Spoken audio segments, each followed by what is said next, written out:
Good morning, my dear student. Today I am going to explain you about rational number. Our first chapter is rational number, and some class notes based on it I am giving you. So first, what about rational number?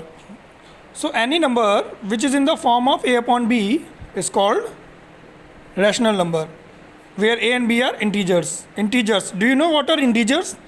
Integers are all natural number, either they are positive or negative. They are all called integers. So any number which is in the form of a upon b is called rational number, and that number is either positive or negative. So see some example. 5 upon 8, 5 and 8 both are integers. Here b is not equal to 0. हमेशा rational number में denominator कभी zero नहीं होगा. अगर denominator zero होता है तो वो रैशनल नंबर नहीं कहलाएगा. ऐसे ही देखिए -3/14, इसमें भी डिनोमिनेटर 14 है. माइनस है, उससे कोई फ़र्क नहीं पड़ता. अगर वो a अपॉन बी की फॉर्म में है और उसका डिनोमिनेटर ज़ीरो नहीं है तो वो क्या हो जाएगा? Rational number. ऐसे ही 7/-15 और 6/-11 ये सब के सब क्या हैं? Rational number. अब बात आती है कि अगर कोई रैशनल नंबर दिया है तो उसकी सिंपलेस्ट फॉर्म क्या होती है? सिंपलेस्ट फॉर्म वो होती है जब न्यूमरेटर और डिनोमिनेटर दोनों का कॉमन फैक्टर 1 ही हो, यानी हाईएस्ट कॉमन फैक्टर, यानी कि एचसीएफ 1 हो. अगर एचसीएफ 1 नहीं है तो उसको सिंप्लीफाई करिए. सिंप्लीफाई करने पर अगर उनका डिनोमिनेटर वो एचसीएफ 1 आता है तब वो क्या कहलाएंगे? सिंपलेस्ट फॉर्म में कहलाएंगे. जैसे कि यहाँ पर एक नंबर पहले से ही सिंपलेस्ट फॉर्म में दिया हुआ, हम कैसे पता करेंगे? 2/5 है जो ऑलरेडी सिंपलेस्ट फॉर्म में है. ये हमने कैसे जाना? अगर हम 2 का फैक्टराइज करें तो 2 × 1 आएगा, 5 का फैक्टराइज करें तो 5 × 1 आएगा. अब दोनों ही नंबर्स का हाईएस्ट कॉमन फैक्टर क्या है? 1. तो इसलिए ये क्या हो जाएगा? दूसरा एग्जाम्पल देखते हैं. यहाँ पर 33/44. अब इसमें देखिए, इसमें 33/44 डिनोमिनेटर माइनस का दिया हुआ है. ठीक है, चलिए कोई फ़र्क नहीं पड़ता उससे. लेकिन अगर हम इन दोनों नंबर्स के फैक्टराइजेशन करें तो देखिए, इन दोनों के फैक्टराइजेशन करने पर हमको इनका क्या मिल रहा है? 33 का मिल रहा है 3 × 11 × 1, 4 × 11 × 1. अब इन दोनों का एचसीएफ इस समय क्या है? 11. लेकिन सिंपलेस्ट फॉर्म क्या कहती है? दोनों का एचसीएफ 1 ही होना चाहिए और कोई नहीं होना चाहिए. तो क्योंकि इनका एचसीएफ इस समय 11 है तो हम लोग इन दोनों ही नंबर को, न्यूमरेटर और डिनोमिनेटर को 11 से डिवाइड कर देंगे. 11 से डिवाइड करने पर हमको 3/4 मिलेगा. जिन दोनों का एचसीएफ क्या होगा? 1. तो इसलिए हम कह सकते हैं कि ये क्या है? सिंपलेस्ट फॉर्म में है.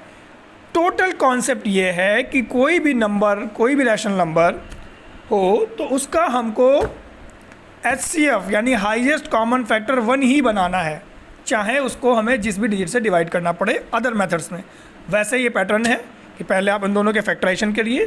फैक्टराइजेशन करने पर जो भी एचसीएफ आए उससे उसको डिवाइड कर दीजिए. आपका number, rational number simplest form में आ जाएगा.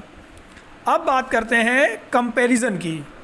अब कुछ नंबर्स दिए होते हैं, रैशनल नंबर दे दिए गए, तो अब हमको उसमें ये पता करना होता है उनमें से कौन सा रैशनल नंबर बड़ा है, कौन सा छोटा है. इसके लिए कुछ कॉन्सेप्ट्स हैं जो देख कर ही पता कर लेंगे आप. जैसे कि ये रहे कि कोई भी पॉजिटिव नंबर है, अगर पॉजिटिव रैशनल नंबर है तो उसकी वैल्यू हमेशा 0 से बड़ी होगी. जैसे कि 1/2, 1/3, 2/5. अब क्यों? अब 1/2 को आप डिवाइड करिए तो क्या आएगा? 0.5, जो कि बड़ा है 0 से. 1/3 को अगर डिवाइड करेंगे तो 0.33 डैश आएगा, जो भी बड़ा होगा 0.0 से. ऐसे ही 5/2 क्या होगा? 0.40, जो कि बड़ा होगा 0 से. तो इस तरह हम ये एक फैक्ट निकल के आता है कि हमेशा पॉजिटिव रैशनल नंबर की वैल्यू 0 से बड़ी होगी. तो यानी कि 0 से कंपेयर करना बहुत ही आसान है. इसी तरह से अगर हम नेगेटिव रैशनल नंबर की बात करें तो नेगेटिव रैशनल नंबर की वैल्यू हमेशा 0 से कम होगी. ये आप जानते ही हैं. 2/1 माइनस का 0.5, ये 0 माइनस का वैल्यू आ रही है 1/2 की, और उधर पॉजिटिव का 0 है. तो 0 ना तो पॉजिटिव होता है ना ही नेगेटिव होता है, but 0 is always greater than negative number. That's the concept behind this point. तो 0 is always greater than negative integers. Okay, so now we are taking some question based on it. Now zeros concept is clear. Okay, now some digits examples we have to take, like there is a question of comparison based on -3/4 and -5/6. We have to tell which number is greater than -3/4 or -5/6. So first we convert denominator into positive numerator. Denominator अगर negative में दिए हों ऐसे case में तो उनको हमेशा हम लोग क्या करें, पॉजिटिव कर लें, चाहे वो किसी का भी नंबर होगा.